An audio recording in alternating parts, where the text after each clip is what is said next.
everybody, and welcome back to Creeps and Crimes Podcast. I'm Taylar. And I'm Morgan, as you all probably know. Thankfully. This is episode, I don't even know. 58. 58.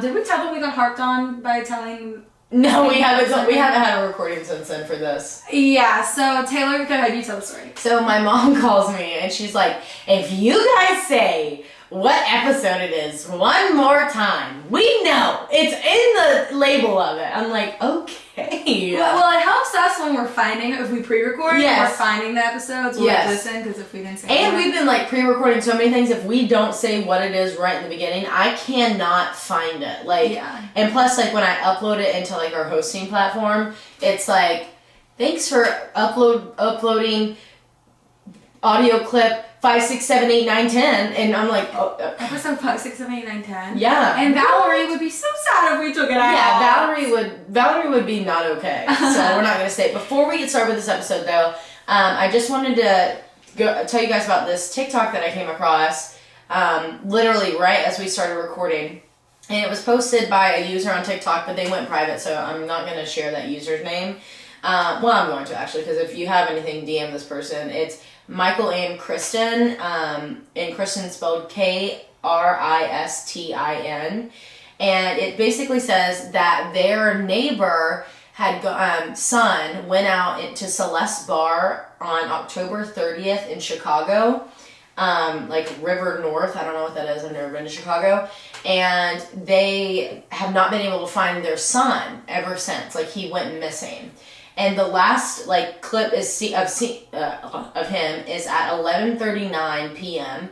and he's like coming in the door at that point, but there's like no footage of him leaving. It's kind of like the Ohio State case. Mm-hmm. And every smiley face case. Every smiley face. And there was a new case of a guy that this just happened to recently, but this one was in like, I want to say like Missouri. It was in Missouri. So, anyways, basically he is like, he was last seen wearing a gray long sleeve shirt with blue pants and black Vans with white stripes and an Apple Watch. And he was seen in the bar with a girl that has on like her hair's brown and a low bun and a white top. So if you are in the Chicago area and you know anything about this or saw this guy at Celeste Bar, like, give them a DM. They're doing everything that they can to find him. And I just Googled it, and it was posted 5 hours ago, and that was the latest update that I could find. Okay. So there's that. And if you're watching on YouTube, I'm going to put a picture of him up here. So check that out. So horrible. I know. Like, how crazy is that? Like, we people, humans, just go missing. Yeah. Like, just turn into thin air almost. Like,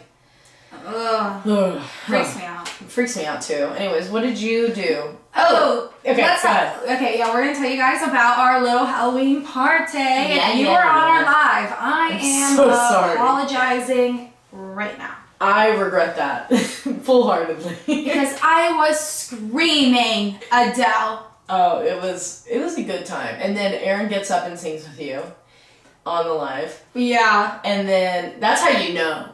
That's how you know at what point in the night we were at. And then I got up and started singing with her. And we sang Savage and Eminem and Third Eye Blind. And it was... But we had a lot of fun. Taylar decided to pull out the shots for a shot game again. And for some unknown reason, she decided to get all 99 shots. So 99 bananas. No, I didn't do that on purpose. 99 peppermint, which is a trigger for Noodle. If she got that, it would come right back up on the kitchen floor. Oh, well, what was my trigger was the 99 blue raspberry, because if you knew me in high school, you knew that I only drank UV blue. Yes, I did drink it in high school. Sorry, Mom. And I would crush a bottle or two of UV blue, and it was just really, like, I have PTSD from it. I would too. I made some of the worst decisions in my life on UV blue, okay? It's like a drug. I think everybody in the, like, early 2000s right now is, like, gagging a little bit. UV blue with lemonade. Oh. That was my shit. Horrific. Why? Yeah, I don't know. Why? Probably because that was the only alcohol we knew. We were like, hey, could you give me a bottle of UV blue? No, dude. Our high school was,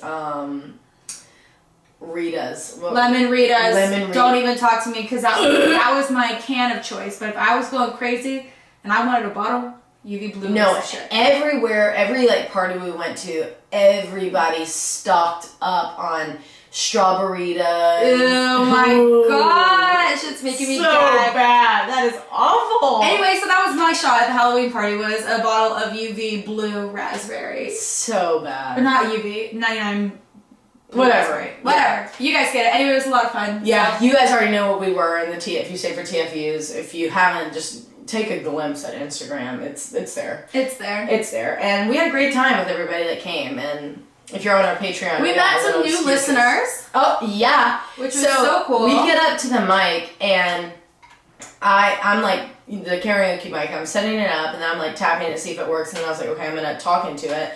So I was like, well, you know, like right when I put my mouth up to a mic, the first thing that comes out of my mouth is, if you're driving, throw that shit on cruise control. If you got a glass, pour that shit up and let's get creepy. And so I started saying that and like everyone in the room said it with us and with me. Girls that we had just met. Like just met. And I was like, am I going to cry right here in front of everybody? And then I didn't, but it was nice, but... That's okay, I don't need it. Okay, sorry, Kimber, I'm not picking up the phone. Sorry, Kimber.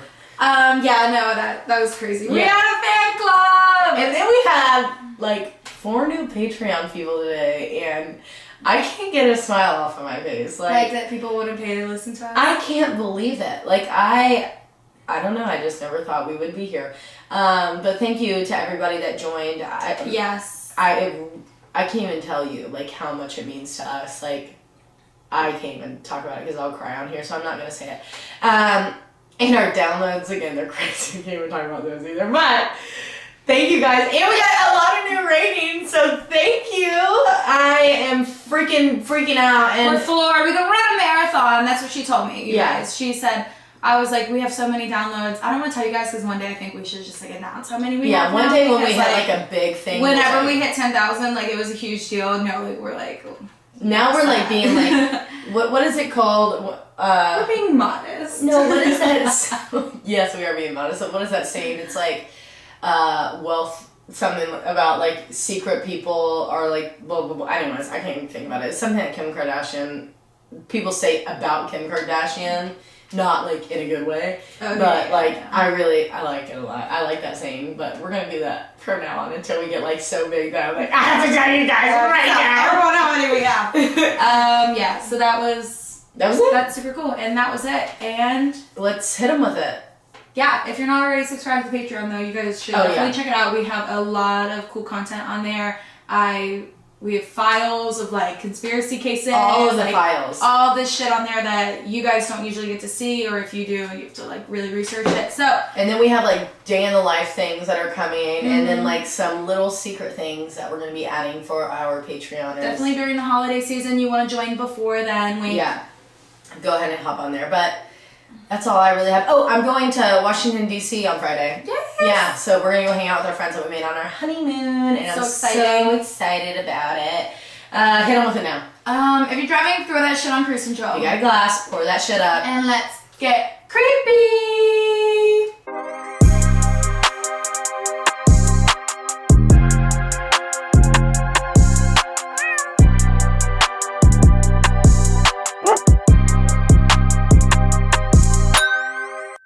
Also, we didn't tell you guys what we were drinking.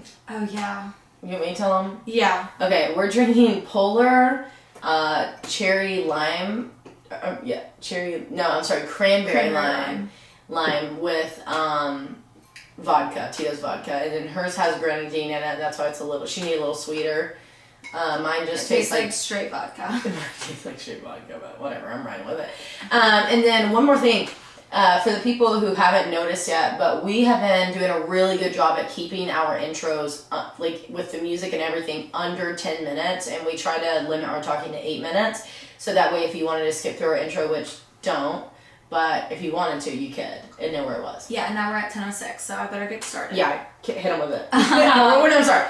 What do you have for us today? Okay, Taylar. Well, I'm like over hauntings for a bit, so I think it's time that I finally talk about this. It's time. So, you guys, today I will be talking about the chakras of the earth. No way! So let's get balanced. Get it? Anyway, before I start, I'm going to list my sources. mindbodygreen.com, healthline.com, wikipedia.org, wanderlux.com, bemytravelmuse.com, chakras.info.com, activenorcal.com, npr.org, and That's Why We Drink podcast. You said NPR? Yeah. Me too! What is NPR? National... Public record? Maybe? I don't know, but I use it a lot. I do too. With like missing people specifically, but that's why I use it. Huh. Yeah. National parks.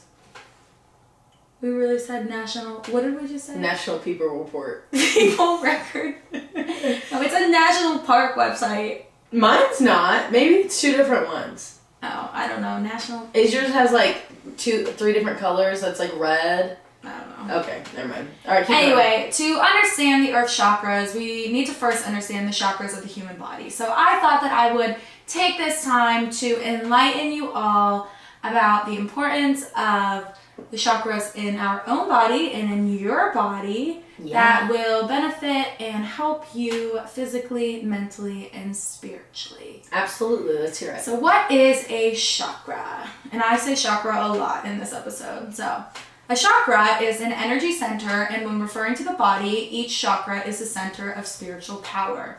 There are 7 chakras total that run through the body from the base of our spine to our head. Our chakras carry a sense of security, desire, a sense of purpose, voice of self-worth, and so much more. The word chakra is Sanskrit, and it actually means wheel. The name comes from the belief that each energy point, or each chakra, are spinning discs of energy that correspond to bundles of nerves, major organs, and areas in our body that affect our emotional and physical well-being. So the wheel comes from the disc, clearly. I don't know why I needed to just do that right there. It is important to keep each chakra unblocked and aligned.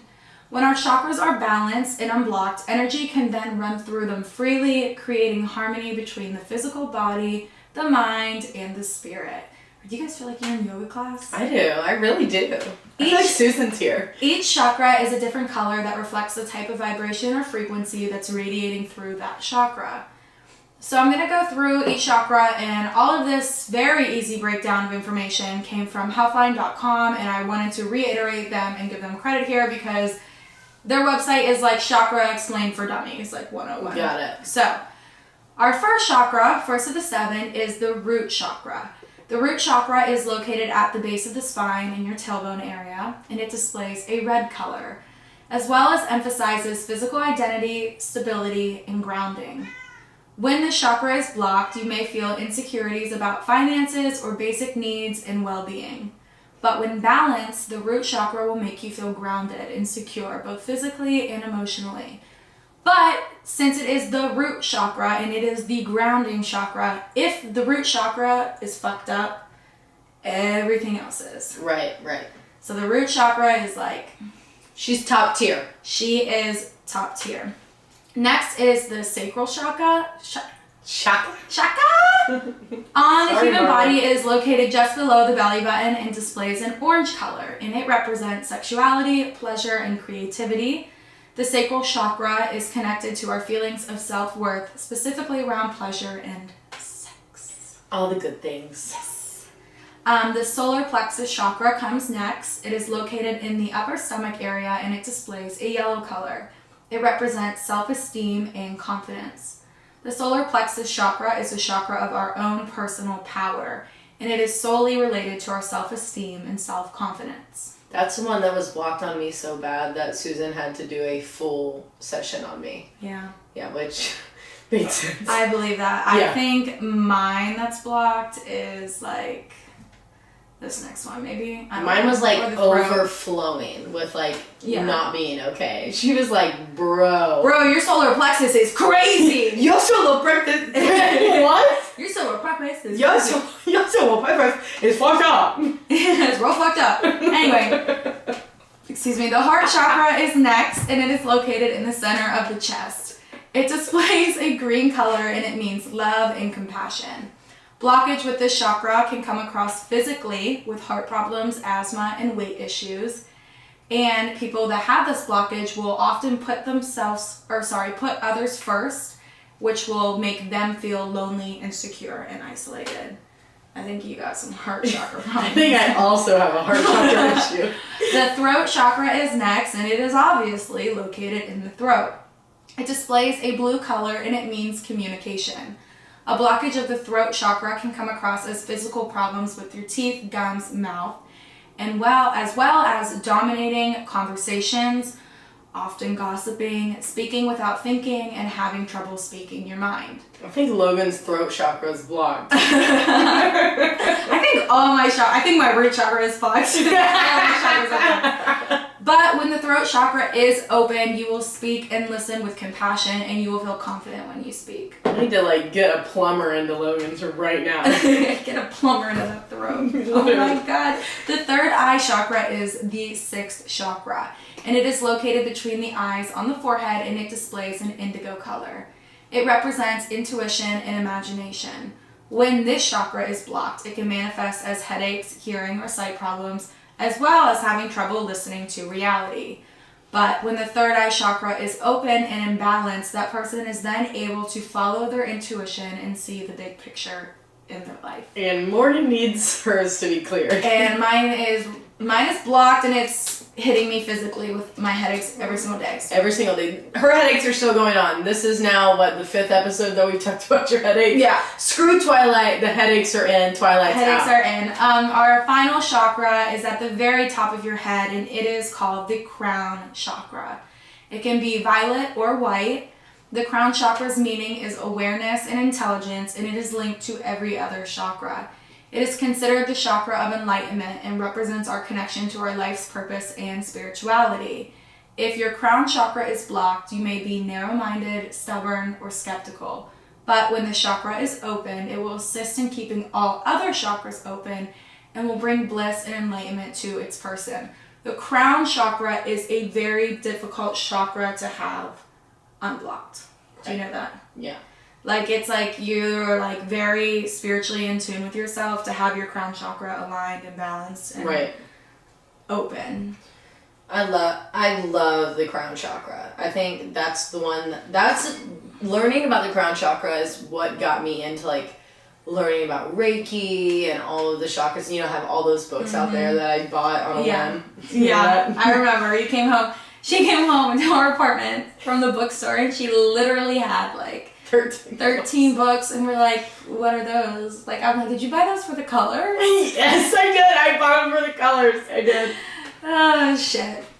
Anyway, each of the 7 chakras can be balanced and realigned through yoga, meditation, chakra cleansing, different forms of body work, as well as music. So while that was super fun, chakras and a little enlightening for those who may have no idea what a chakra is. Right. If you don't, I didn't a few years ago either. Yeah. Chakras don't just exist in our bodies, but they also exist on our planet. Earth chakras are power points of the planet, and they mimic the chakra points in our bodies. When you spend time in these places, it is thought that the energy in our body will match and align with the energy of the chakra, resulting in a very powerful spiritual experience. The root chakra of Earth, what grounds us, is Mount Shasta, California, which is one that I will be coming back to because it is absolutely insane. It is believed to be the center of the universe as well as the birthplace of Earth. The active volcano that gives Mount Shasta its name is one of the highest peaks in the Cascade Range.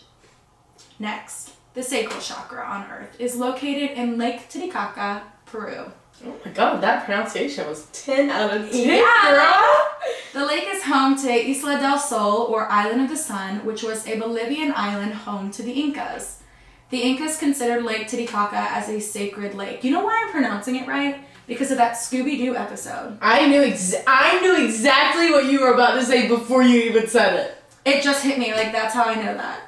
Wow. I talked, Logan came in here and was asking me something about Scooby-Doo, and he was saying something wrong, and I was like, no, that's not what was right. And he's like, Taylar, I watch Scooby-Doo every day. I'm like, no, the reason I do what I do today on this podcast is because of Scooby-Doo. Scooby-Doo. And that is it. Like, point blank, period. Yeah, that show was my shit too. So yes, the Incas, Lake Titicaca to the Incas, it was a very sacred lake, and recently found by an archaeological team, completely submerged deep underneath the lake was an ancient temple. I think it's not Scooby-Doo that's reminding you how to say that. I think it's your past life. Or, oh my god. Yeah. Susan? Calling Susan. This sacral chakra at Lake Titicaca is believed to regulate all species on Earth and their evolutionary processes. The solar plexus chakra of Earth is a dual chakra, meaning that it is located at two massive rock formations in Australia. The Luru and the Katajuat. Yeah, I know, I'm not saying that right. They are giant formations of rock, and they are about 18 miles apart. They both rise several thousand feet out of the Australian desert. Wow. And they act as an umbilical cord to the planet, and they maintain life all around the globe.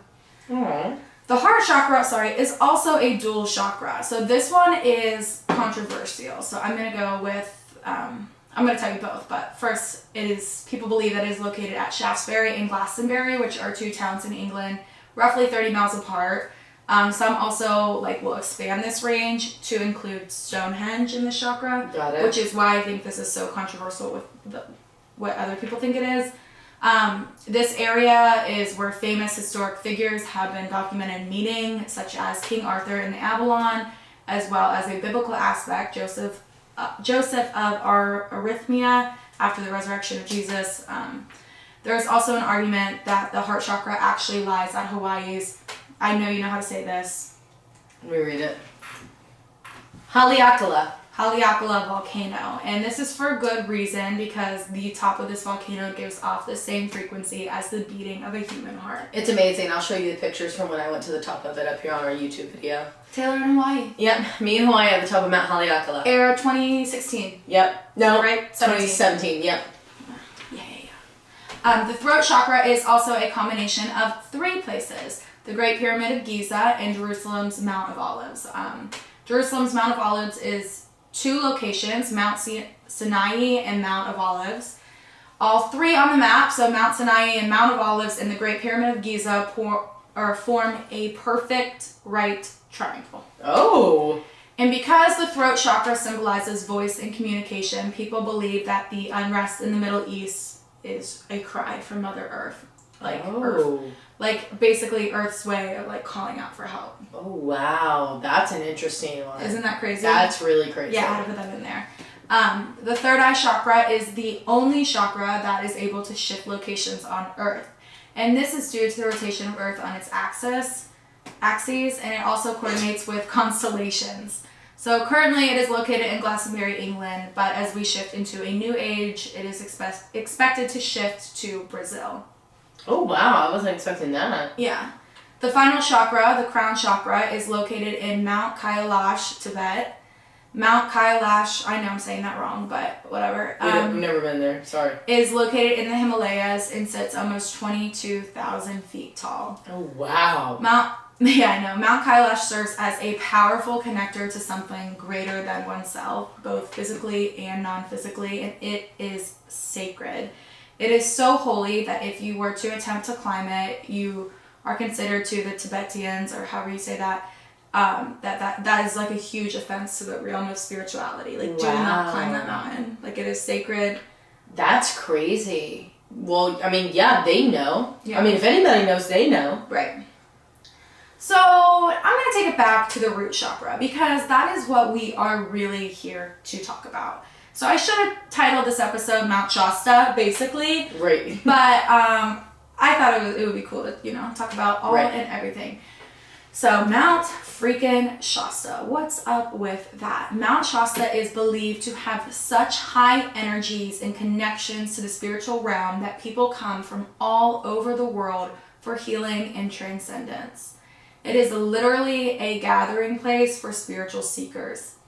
It has super powerful vortexes, and it is said to revitalize the spirit, allow spiritual guidance, enhance astral projection, and to channel spirits and yada yada yada, so much more. Like everything. It's on my bucket list. That's all you need to know. Everything and beyond.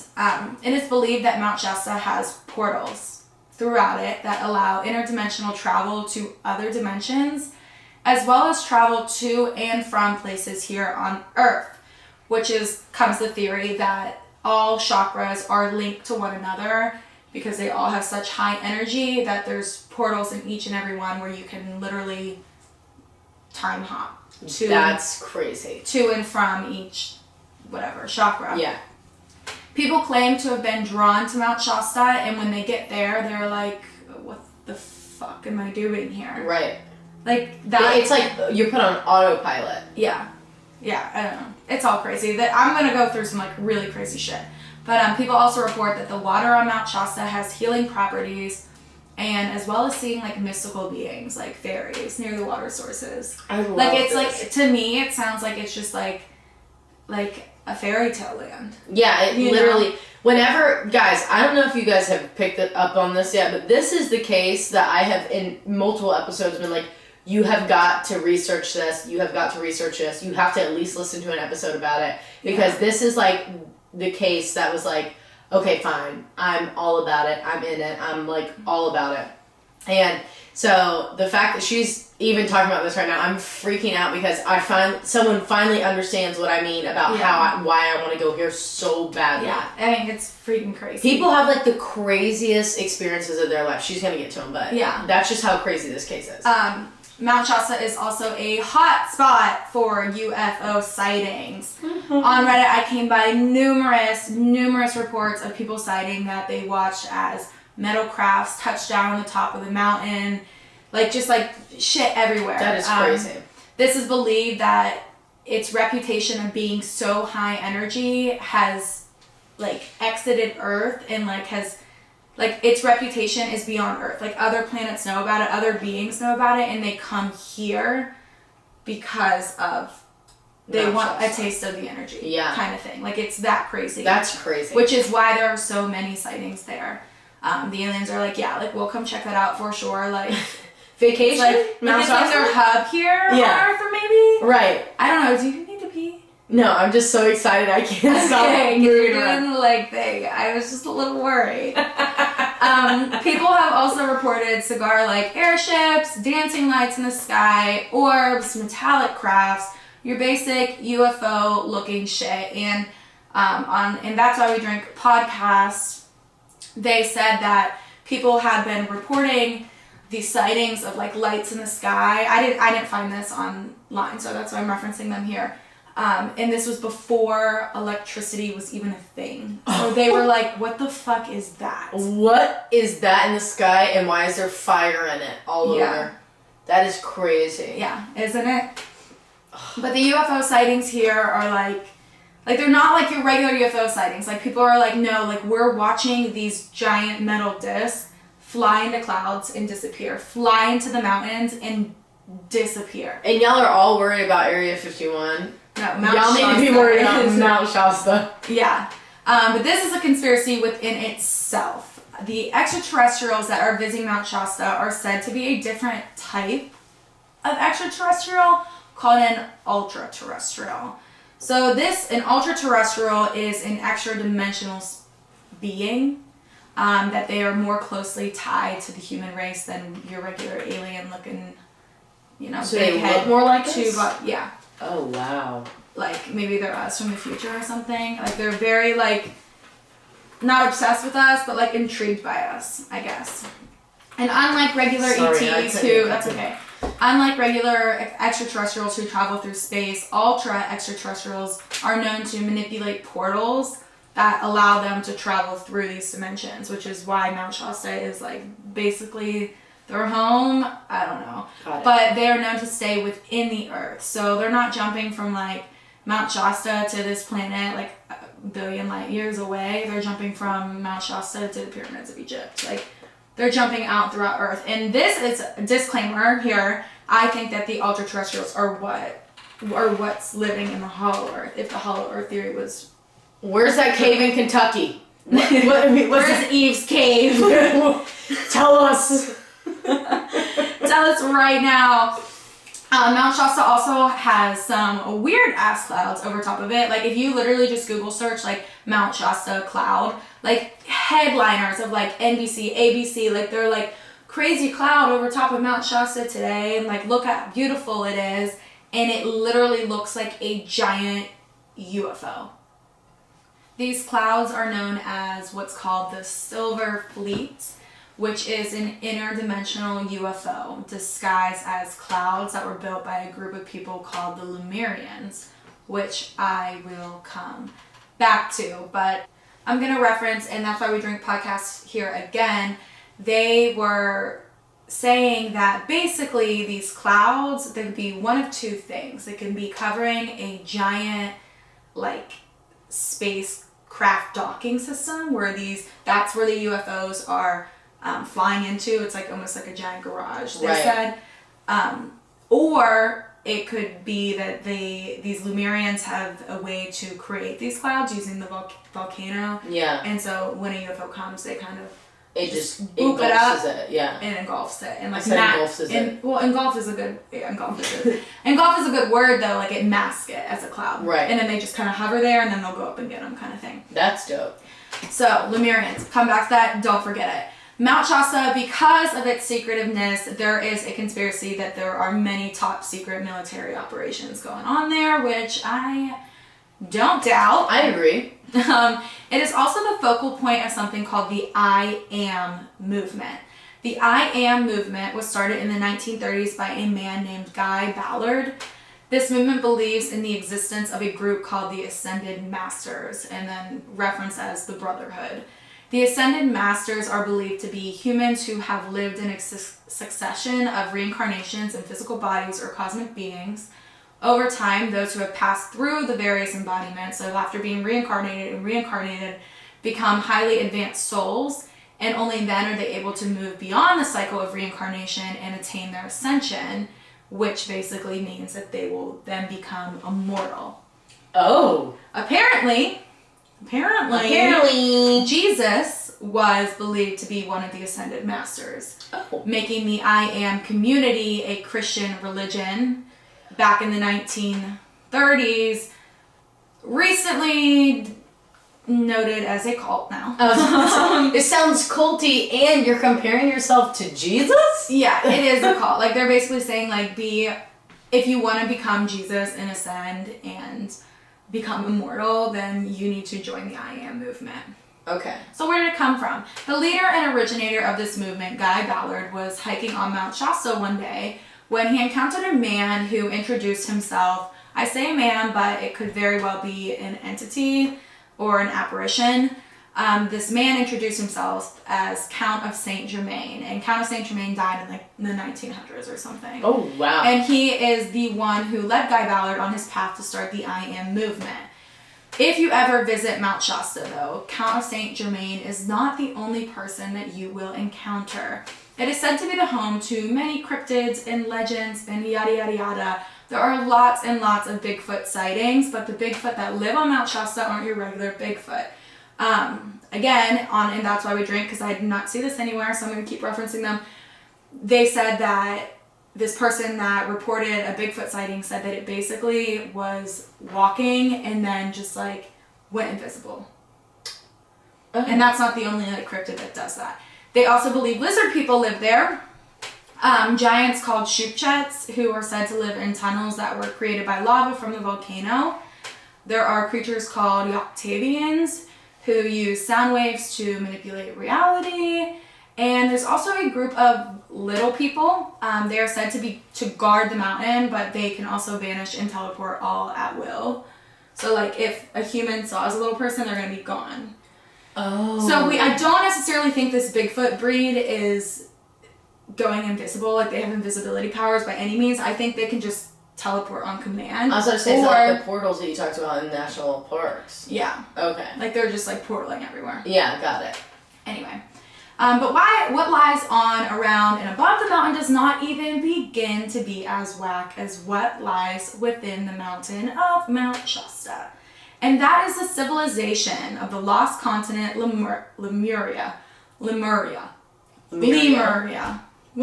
Lemuria? Lemuria. Because they're the Lemurians. Yeah. Lemuria. Anyway, the history of Lemuria goes way back to the BC days. Couldn't even tell you the year because it just said like 45 billion BC ago or something. I don't know. And the continent was said to be in the Pacific Ocean in between Japan, Australia, and the United States West Coast. And I mean, it was a huge, huge continent. It took up most of the Pacific Ocean. It was basically connecting Japan to the United States. Okay, got it. Understood. But it was still an island. There was still water there, but like to the point where it was like a tiny ocean kind of thing. Got it. Anyway, back then, the lost continent of Lemuria and the lost city of Atlantis, they were there at the same time, were said to have been two of the most highly advanced civilizations on Earth. But trouble broke out when Atlantis and Lemuria brought up the discussion of development and evolution of other civilizations. Lemuria believed that the other less evolved cultures, like us, for example, AKA, or the cavemen, should be left alone to continue their own evolution at their own pace and according to their understandings and have their own pathway to evolve. Basically, let them figure it out by themselves. Right, don't force our learnings on them, basically. Right. Atlantis believed that the less evolved cultures should be controlled by the two more evolved civilizations. So they're like, no, we need to take the power. We need to make the entire planet us. Okay, got it. This argument caused numerous thermonuclear wars that weakened both continental plates, hence why Atlantis is now called the Lost City of Atlantis, and Lemuria is now called the Lost Continent of Lemuria.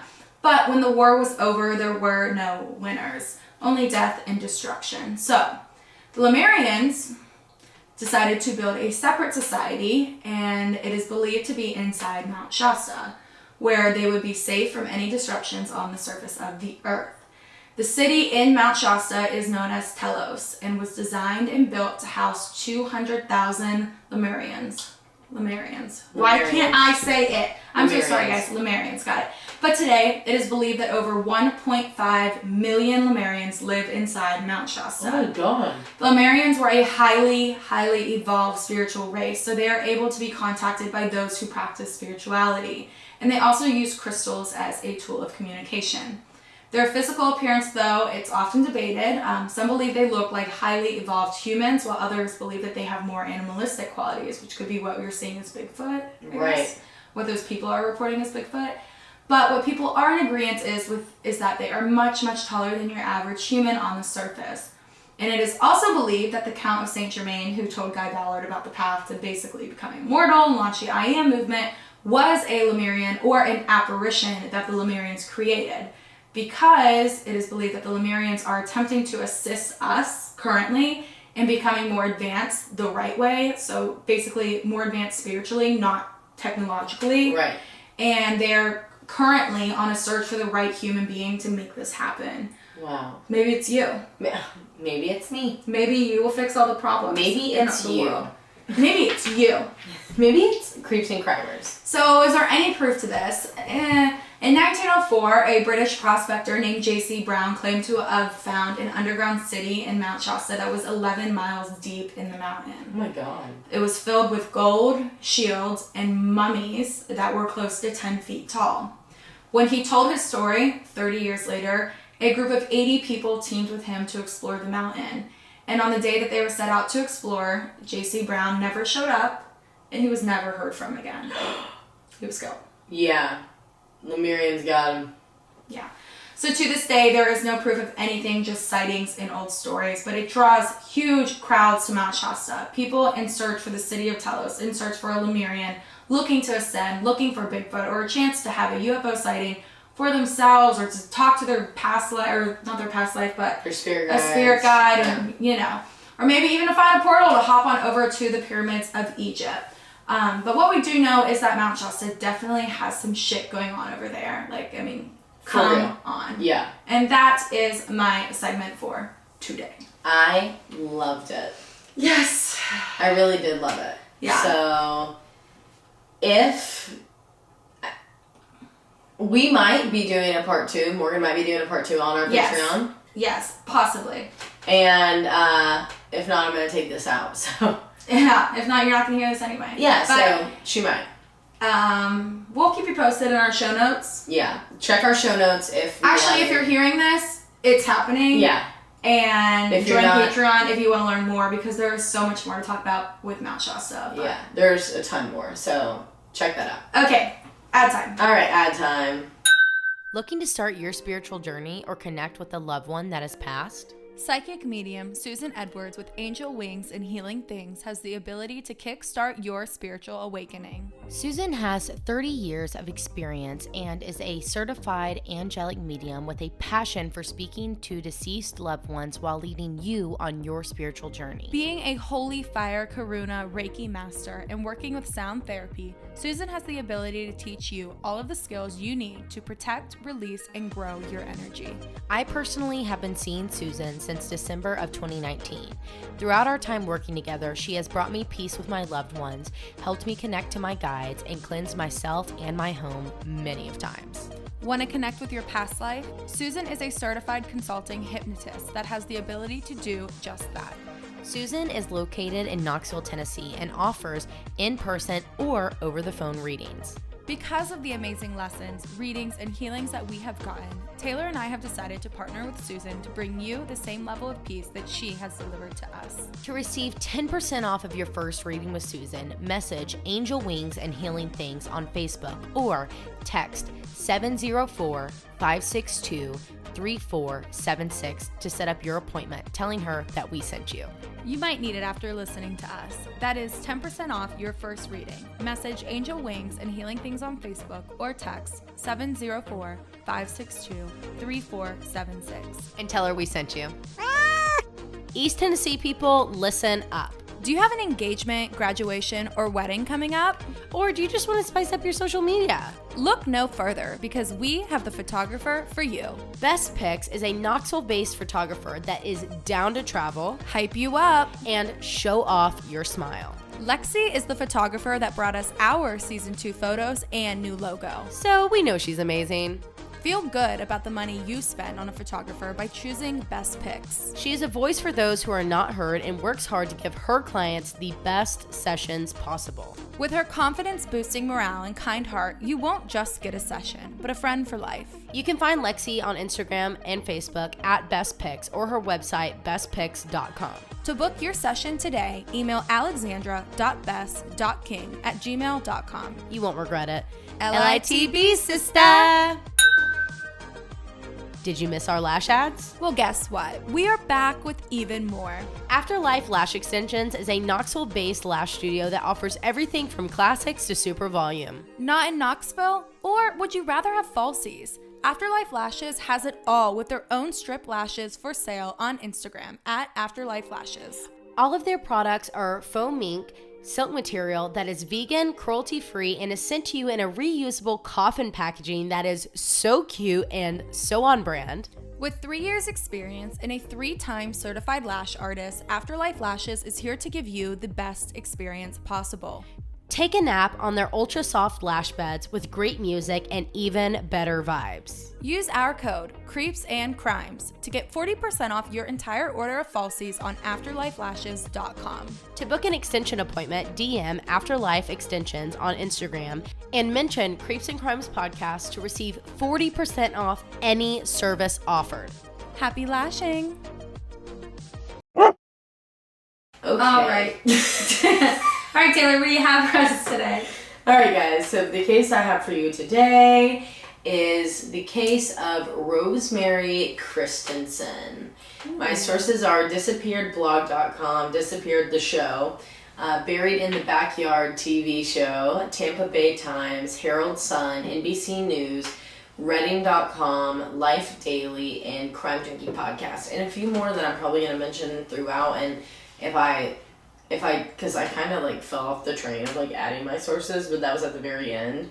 So if I think of any when we get to the end, I'm going to credit them. And if I freak out, if y'all freak out about something, just call me because I'll figure it out. So no one sue us, all right? All right, so this is the case of Rosemary Christensen. Rosemary Ann Christensen was born on September 1st, 1955 in Australia. She loved traveling, and when she met her husband, who is a diplomat for the Dutch Foreign Services, It was perfect because the two loved traveling, so they did it often and always together. Later, they would have 2 sons, and they would settle in Egypt, and travel slowly stopped happening. Because when you have kids, like... Yeah, they're just moving around the chakras. Right. Yeah, exactly. They're just jumping around the chakras. Oh my god, they are. Hold on. No, they're not. I forgot. Okay, never mind. So, travel starts slowing down, and that was really the thing that brought them together. So they ended up falling out of love and, going on their own paths while still being married, and then getting a divorce in the end. So after her kids had moved out and, she was struggling in this marriage, trying to find a new partner at this point after the divorce, Rosemary found herself on online dating websites, just trying to reclaim her life in her 40s, like, I'm only 40, like, go live your damn life, Rosemary. Right. You love traveling, like, do what you want. And this is when she fell in love with a very rich man named Glenn Temple, who was an FBI agent from Tampa, Florida. Oh. Yes. So I see. Right. So the two hit it off, and it was almost like they were made for each other. They were soulmates, like literally. So Rosemary packed up her life in 1996 and moved to the United States so the couple could start their life together. And after dating for a little while in person, the two got married in August of 1997. Once settling in their new home in Pinellas County, Florida, which is like right beside Clearwater, like Tampa area, Rosemary got a job working as a realtor in Clearwater, which she loved.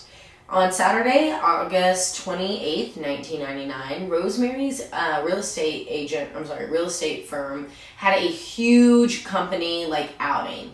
And it was like an end of the year, end of the summer potluck beach party. Some good old-fashioned American style party, all right? And Rosemary was so excited. Like, this was everything she ever dreamt of. This is what the American dream was to her, and she was so excited about it. So when she didn't show up, her coworkers were immediately worried because the more they thought about it, the more they realized that she didn't come into the office the day before on Friday. And on top of that, she had a client that came in around 11 in the afternoon, ready for their showing, but she never showed up. Now, being a realtor is hectic. Like, you have showings and meetings, and you're not always in the office, and sometimes you can forget things because things get overcrowded. So her company is immediately covering for her. They're like, you know what? She accidentally double booked. She's at a showing right now. She's going to give you a call, and then, she'll set it up with you. Like, we're so sorry, whatever you need, blah, blah, blah. Just great customer service, all right? So they start calling her, and they're like, yo, we covered for you. What's up? They're paging her. They're leaving her voicemails. They're sending her emails, and they never got any response back. So they're like, okay, that's really weird. Maybe she had a busy day, or maybe she was sick. Maybe she went on a little trip. We don't know. So Rosemary's work wife, which we all have a work wife wherever we are. You're my work wife here. You're the only one. So her name was Kathy, and she knew something was wrong because just of the whole situation, this is not like Rosemary. So she jumps in her car and she drives over to Rosemary and Robert's condo to check on her.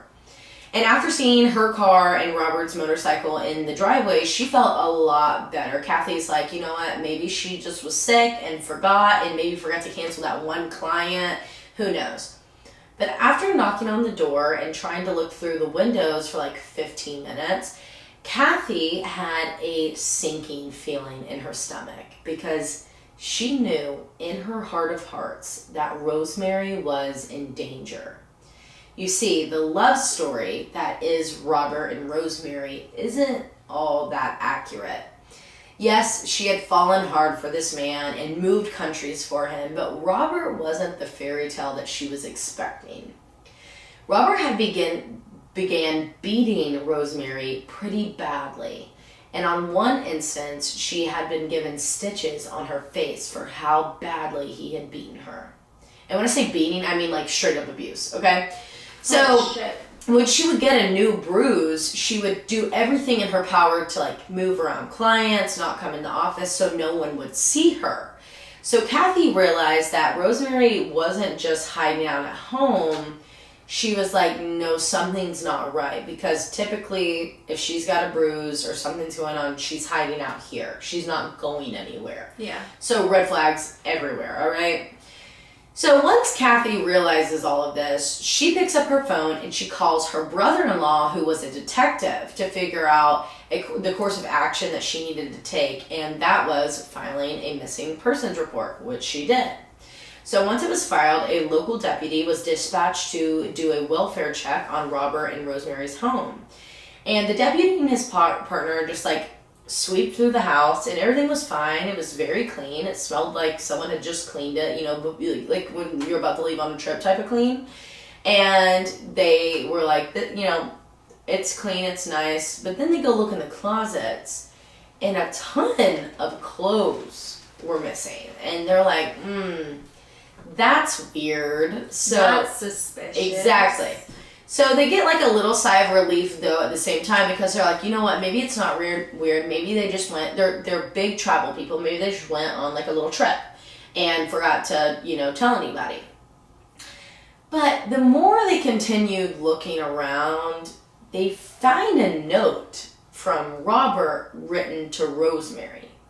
And according to the Crime Junkie episode about this case, it said, the only reason I'm giving like specific credit right there is because I couldn't find this note anywhere, and I only, other than like TV shows, and the only time I could like go back and reference it multiple times was on the Crime Junkie episode about it. So the note says that he is sorry that he couldn't wait for her to get home, that he tried calling her a few times with no answer, so he went ahead and left on his planned trip to Illinois to visit his daughter and family. He's so sad to be traveling without her, but he would be home as soon as possible and that he loved her. And by the way, the tile guy can't come until next weekend, ending it with, promise me that you'll like this shade of white this time. Haha, love you.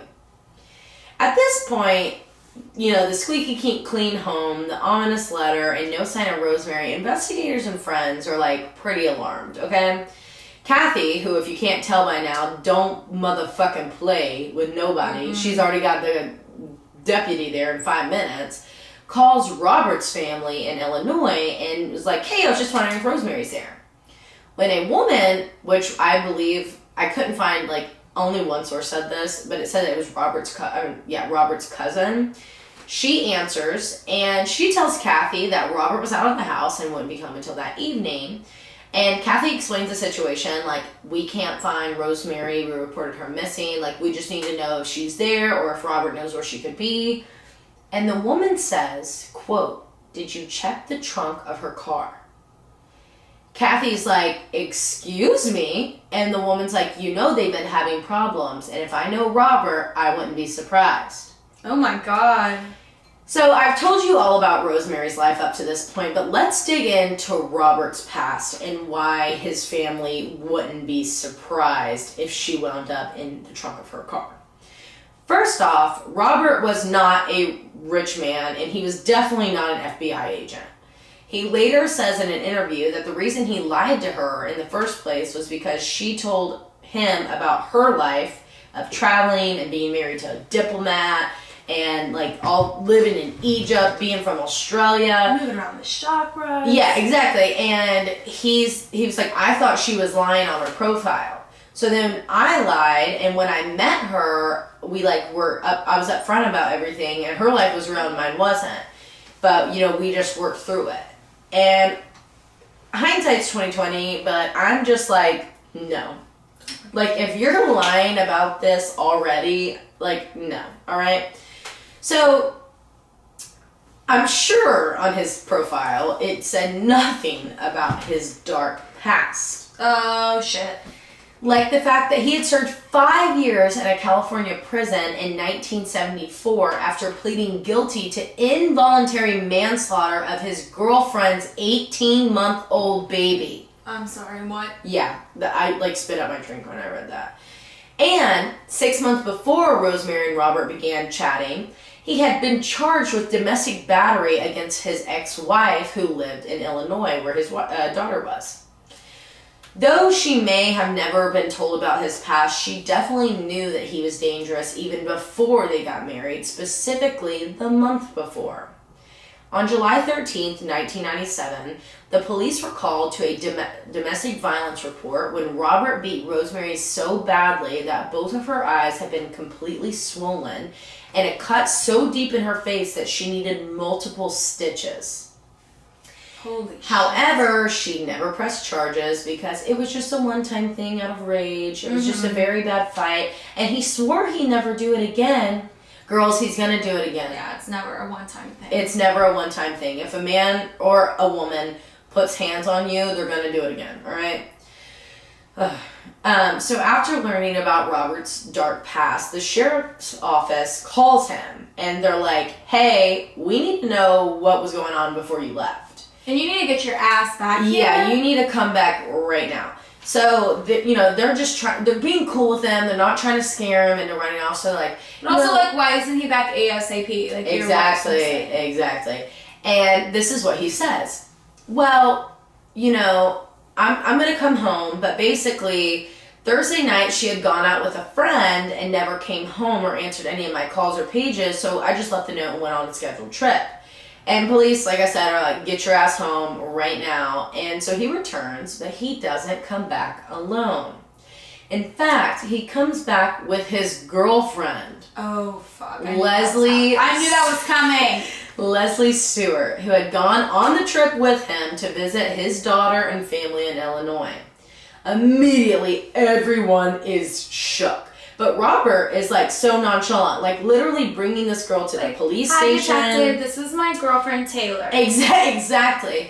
And he's, like, telling the authorities, like, no, this is not a big deal because me and Rosemary were swingers. We had a fully open relationship. Mm-hmm. And she, on Thursday night, was meeting up with another man that she had been talking to while Leslie was with me before we left on the trip. And that's why I left the note. After investigators ask around to Rosemary's friends and, like, the swinger community in this area, which, Yeah. They're, like, talking, which, no shame, do whatever you want in your life and your love and your sex life, whatever, I don't care. But I didn't realize that was, like, a community, Well, usually if you're a pineapple. swinger, that means that you have to find an upside-down pineapple, which means everyone's gonna know who's a swinger. Right, so are they, like, driving around, like, knocking on upside-down pineapple doors? I don't know, but I bet people thought my dog was a swinger for Halloween. Your dog was a swinger for Halloween. Actually, he was the sign that you and Aaron were swingers. Yeah. Aaron and I are not swingers. Indeed not, okay. Or are we? I don't know. My dog was a pineapple, and Who knows? his hat kept flipping upside down. So. And hanging like a beard, so it could be. It's up to you to decide. Right. So anyways, they go around to her friends and the swinger community in this area, and everybody was like, first off, we've never heard of these people, so no. And then Rosemary and friends were like, absolutely not. And not that that's something that you necessarily, like, I don't know any swingers outright, but, like, it's not something you necessarily tell just anybody. Right. So if they were, maybe her friends would never know, but her friends were adamant no. In fact, they said they recall when Rosemary found out about Leslie, because Leslie and Robert worked together at a psychic sex hotline. Huh? Huh? A psychic? Psychic sex line. Very interesting. So anyways, when Rosemary finds...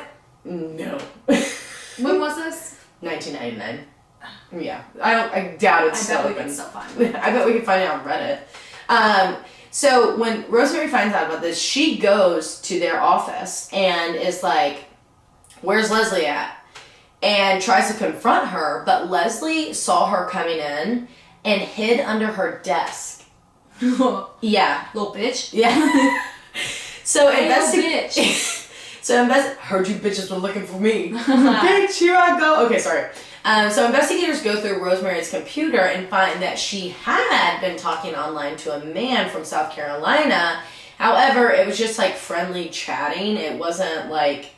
Basically, it only started after she found out about Leslie, and it wasn't like sexual or like we're gonna meet up, and they had never met in person. Yeah. It was just more like an outlet for her, which is exactly what she did when her first marriage was ending. So, you know, kind of makes sense. It's her MO. But the two had never met, and they like contact the guy, and he's like, no, I've never met her. Is she okay? And, you know, they're like, actually, no, she's missing. Completely just wiping out the fact that they thought that she ran away with this random man after dinner on Thursday, which obviously never happened, if you're not surprised by now. But police, in an effort to track down Rosemary's last movements, look into the couple's card transactions. And this is when they find a purchase from the day that Rosemary went missing of $74 worth of odd household supplies, including a ton of cleaning supplies, extra large trash bags, painting supplies, and a storage container, extra large storage container from Walmart. And this is when officers remembered something. That note, right? Remember how I was talking about like the new tiles coming? I hope you like this shade of white, haha. Well, this made no sense to Rosemary's friends because she had just completely remodeled her entire condo with like fresh paint, flooring, fixtures, carpeting, everything. And it had been completed like a month before she went missing. Well, when police officers went back to sweep through the home again, they were like, you know what? We thought this was being redone currently because all of the carpet in the house was ripped up. Oh my gosh. So officers go back to the home and they're like, we're going to do some luminol testing. And when they light up the bedroom floor... Literally like a Christmas tree. Like a Christmas tree. And officers go back and they're like, okay, Robert, can you explain this? And Robert's like, yeah, actually I can. She fell in her parking lot at work a few weeks ago, and it was like a really bad cut, like bleeding, like she had to go get stitches for it. And that was true. But in no way, shape, or form, unless she had like a clotting condition, could she have ever given out that much blood. Right. But still, since other people could like say like, no, that really did happen, it makes it a lot harder for police to be able to be like, no, this is definitely from where she was murdered. But I don't know how, but anyways, turns out to be true. But this same week, whenever the cards are being looked at, the house is getting reinvestigated, Robert gets on a press conference, and he is like on there, and he's like begging for his wife to come home, or whoever has her, please return her safely. And the clip is just disturbing. Like, he looks crazy. It's like he's like you know when you like are constipated and you're like really pushing and your face is red and your veins are out. Yeah. Or like when you're trying to cry, like that's what it looked like. It was like really forced, and everybody in the press conference room is probably like, does he need to shit? Like, is he okay? Like, bathroom's down the hall to the left. Right, like calm down, bud. Like it was just really crazy. Excuse me, I got choked. But then, out of nowhere, after this like plead and the sad husband act, Robert and Leslie skip town without telling a soul. And what I mean by skip town, I mean they bought a trailer, loaded up everything they own into it, hooked it to the back of their pickup, and left, stopping in Illinois, Arizona, and then settling in Redding, California, and even getting jobs there. Oh my God. Police couldn't do anything about it because they didn't have anything to hold him on. They didn't have a body. They don't have hard evidence. They have no sign of Rosemary. And it was just like a clean crime scene, if it was a crime scene at all. So years and years go by and the case goes cold. Until September of 2008, when Leslie Stewart, Robert's girlfriend, calls the police in Silverton, Washington State.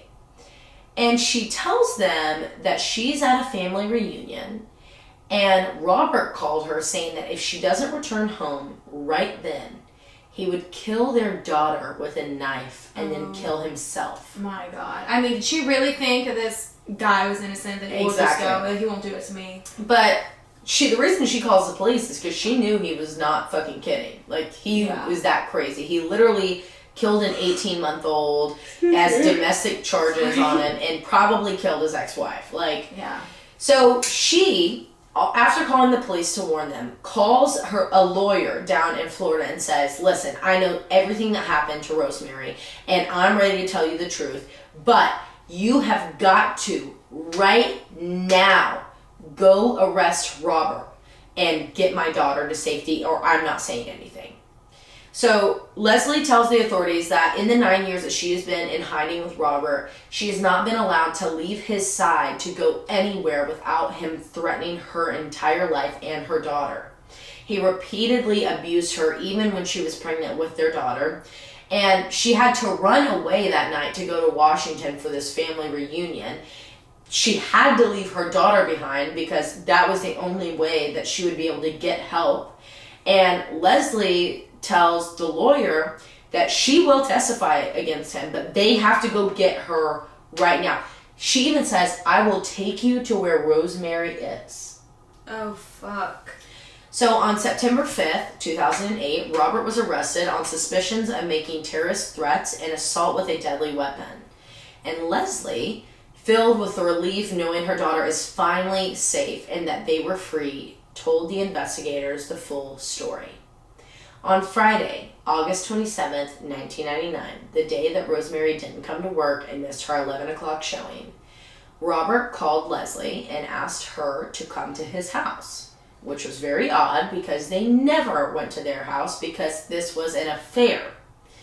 So when she gets there, she sits in the living room beside Robert, and he's drinking and drinking, and the more and more drunk that he got, the more he kept slurring on about conspiracy theories and murder. So, creeps and crimes? Oh my god. Were they talking about creeps and crimes? Are we Robert? No, he was listening to us. So, after hours and hours of him going on and on about this stupid bullshit, Leslie's like, no, you need to tell me where Rosemary is right now. And Robert just points at the bedroom. Oh my god. So Leslie slowly gets up and walks towards the bedroom. And as she comes around the corner, she sees Rosemary's body laying on the floor, covered in blood, stabbed to death. Oh my god. Leslie asks Robert, what the hell happened? And he just grabs a knife out of the dishwasher. It was, still running. He opens it up and shows it to her. And he says that he was sitting on the computer when Rosemary came behind him and was trying to stab him. And he turned around, knocks the knife out of her hand, and in a struggle to get the knife, the two were wrestling, and she fell on him, impaling her and killing herself, basically. Robert was like, it was all self-defense. I didn't mean to do it. I don't know what to do. And then Robert says, if you don't help me get rid of this body, I'm going to kill myself with a knife and have your DNA all over it. And it looks like you're the crazy mistress who killed both my wife and me. Holy shit, and that is the story that you would believe. Yeah, that is, yeah. So Leslie was forced to help get rid of Rosemary's body by putting her in the storage bin that they had bought just an hour before and cleaning up their entire house. And it turns out that clean up the entire house. It turns out the same exact day that they packed up the trailer and hit the road was the day that they took Rosemary's body. So even when the police were searching the house, her body was in a storage bin somewhere there. Oh my god. So the day that they get up and leave, they take Rosemary's body and they bury it on Leslie's father's land near Suwannee River in Florida. They dug a 6-foot hole and then, how? Yeah. Especially in Florida, beside a river, how? And then they put Rosemary's body into it, while in the container. So on September 8th, 2008, Leslie took the authorities to Rosemary's body, and it was very well preserved because it was put in a shady spot 6 feet under in that box, which fucks Robert in the end because it's preserved. So after extracting the body, autopsy reports showed that she had been stabbed 3 different times and died from sharp force trauma, and the stab wounds were in her back. AKA not an accident. AKA she didn't fall on top of him. 3 times. 3 with times. her back. Fell, got stabbed, got back up, fell, got stabbed. Literally. So on September 10th, if you guys are watching on YouTube, you'll see why I just giggled after that. But on September 10th, 2008, Robert Glenn Temple was charged with first-degree murder of his wife, Rosemary Christensen, and sent to trial. And Leslie was granted full immunity to testify against Robert. Do you believe her story? See, I don't know, but let me finish this and we'll discuss that. So on July 30th, 2011, Temple was found guilty of first-degree murder and sentenced to life in prison with no possibility of parole. And on December 22nd, 2018, Robert Temple died in prison and no cause was listed. I hope he was beat to death. I don't know if Leslie's story is real. I don't either. Because... But also, like, if he's that crazy, like, I guarantee you he did say shit like that. Well, yeah, and also, like, he's a sociopath, like, fully, and a master manipulator and a gaslighter, because, guys, literally on these, like, interviews, I can't remember which show it was on one of the shows that I listed in my sources, they had him interviewed on there, like, he was telling about it, and he was like, no, I didn't kill that baby, it was someone else and I took the blame for it, blah, blah, blah. And they're like, no, you killed the baby. Yeah. And also you killed your wife, and also you beat all of your partners. And you almost tried to kill another daughter. Yeah, so we don't believe you. You're not the one. Yeah. But yeah, that's the case. That's of like, Rosemary. if it is true, then that's like a really freaking heavy ass secret to keep and a really hard life for that girl. And I feel bad for her. I do feel bad for Leslie if her story is true. Events, yeah. But then also, like, I do believe if he was abusive and controlling and a gaslighter and all the things that I just listed, he absolutely probably threatened her life to the extent that she was forced to leave with him in that trailer and go wherever. Yeah. And then she did say, like, she wasn't allowed to go anywhere without him. Like, the store, to go pick up tampons, to do anything, because he knew the second she got away, she would run and tell. Yeah. Especially after she had her baby. I would too. I mean, like, oh my God, I wouldn't want my daughter to be there. I actually love that case. Yeah, that was a good case. It's just so sad. Like, that woman, Rosemary, literally picked up her life. And guys, the pictures of, like, her sons, like, searching for her, and and her ex-husband, like, flew over from wherever the hell they were living at that time, because they were just big travelers and lived in Australia and Holland and Egypt. Like, yeah, they flew over and they were, like, sobbing and searching for their mother. And they're like, how could this happen? She moved here to, like, live her best life in her 40s and start over, and she's dead. And she with a guy that she really freaking trusted. Yes, exactly. Oh, that's horrible. That's such a bad case, but that just shows you, friends, don't meet people on the internet. Yeah, I just don't. I hate Tinder. I do too. I couldn't even tell you how to use it. I've never been on it and never had an account on it, but just the thought of it, like the fact that it's there is like... Guys, the fact that like literally, I've been, like, looking for a job or whatever, and I was like, I could easily be an Uber driver or an Uber Eats or, like, a DoorDasher, and I was like... Wait, no, I can't because I'm a female. Yeah, I literally can't, because at any point in time, someone could use that to target me. Yeah. And that's terrifying to think of. And I don't think this was on... I think we talked about this on our Patreon episode. The other day, I was at Target in Knoxville, and I was walking through, it was on Friday, and I was trying to get things for the Halloween party on Saturday. No, I'm sorry, it was Saturday morning. I was trying to get, like, last minute things for the party. And as I'm walking through, if you already know, because you're listening to this podcast, I am constantly on edge and super observant of anyone around me in my energy at all times. Like, that is something that I'm pretty good at. And when I walked in, I went to the dollar section, and there I noticed this guy because he was wearing a super bright blue vest and a long sleeve gray shirt, and he looked like a really well off guy. But what I noticed is that he was wearing this, like, wool mask, and I was like, in my head, it was so hot in there, even though it was cold outside, it was so hot in the Target. I had to take my jacket off and tie it around my waist. And I was like, I know this dude is on fire. But, like, I just noted him. So then I go to the women's section, and I'm shopping over there for a little bit, just looking around. And I notice him again, standing up against the wall, like, looking at the sunglasses. noted it, moved on. I go to the tampon section. I go to the makeup section. I go to the first aid section. And I'm noticing him everywhere I go. And I'm like, this is getting weird at this point. So then I'm like, all right, let me throw this guy off. So I go back to the toy section. And then I go back to the Halloween section. And then I go to the food section. And he meets back up with me in the food section. And I'm like, okay, I'm not having this. So I go back to the Halloween section, and he ended up in the Halloween section. So then I go to like party section. I was trying to find like a black tablecloth, and I run into him. Like he literally came directly up beside me, like from me to Morgan.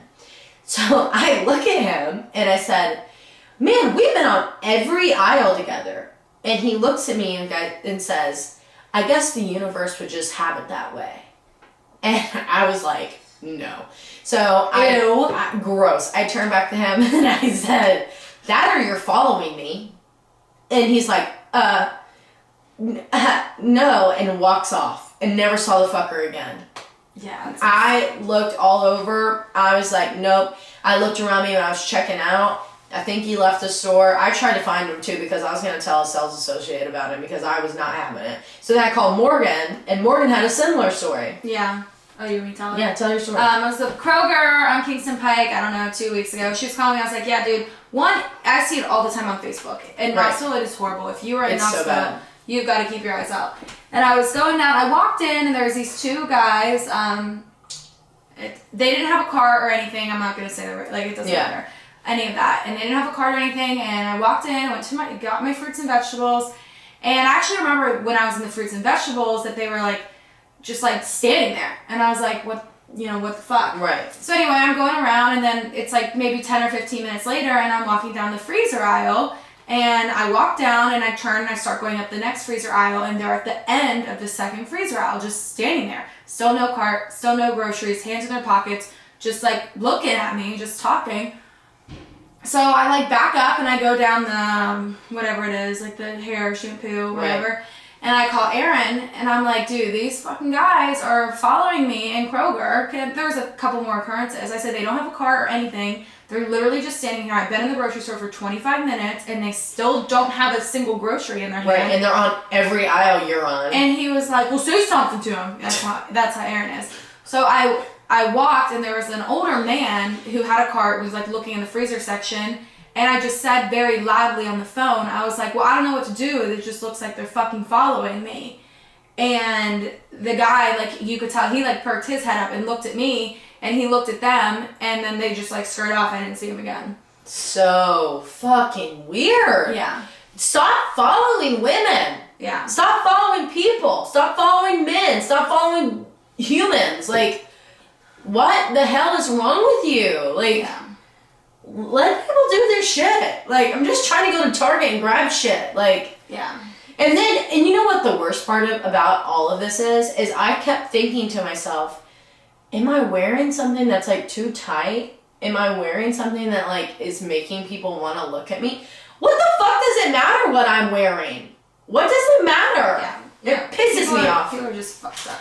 Anyways, people are fucked up. Be aware of your surroundings all the time. If something weird's happening, address it, call someone, say it out loud, tell someone around you. Just take care of yourself and take care of others. If you see someone that's not paying attention, like a younger person that may not have the knowledge that we have, you're their guardian at that time. You take care of them. Like, that's what we do as Claim humans. Responsibility. Yep, take care of people. If it's wanted or not. All right, guys, I have chills all over my body. I'm pissed off again. I'm ready to go run a marathon. And that was basically our TFU section. So if you're drinking, don't fucking drive. Wait. If you're drinking, slow the fuck down. Or if you're driving, slow the fuck down. If you're drinking, don't fucking drive. And remember, this is totally fucked up. All right, bye, everybody. Bye.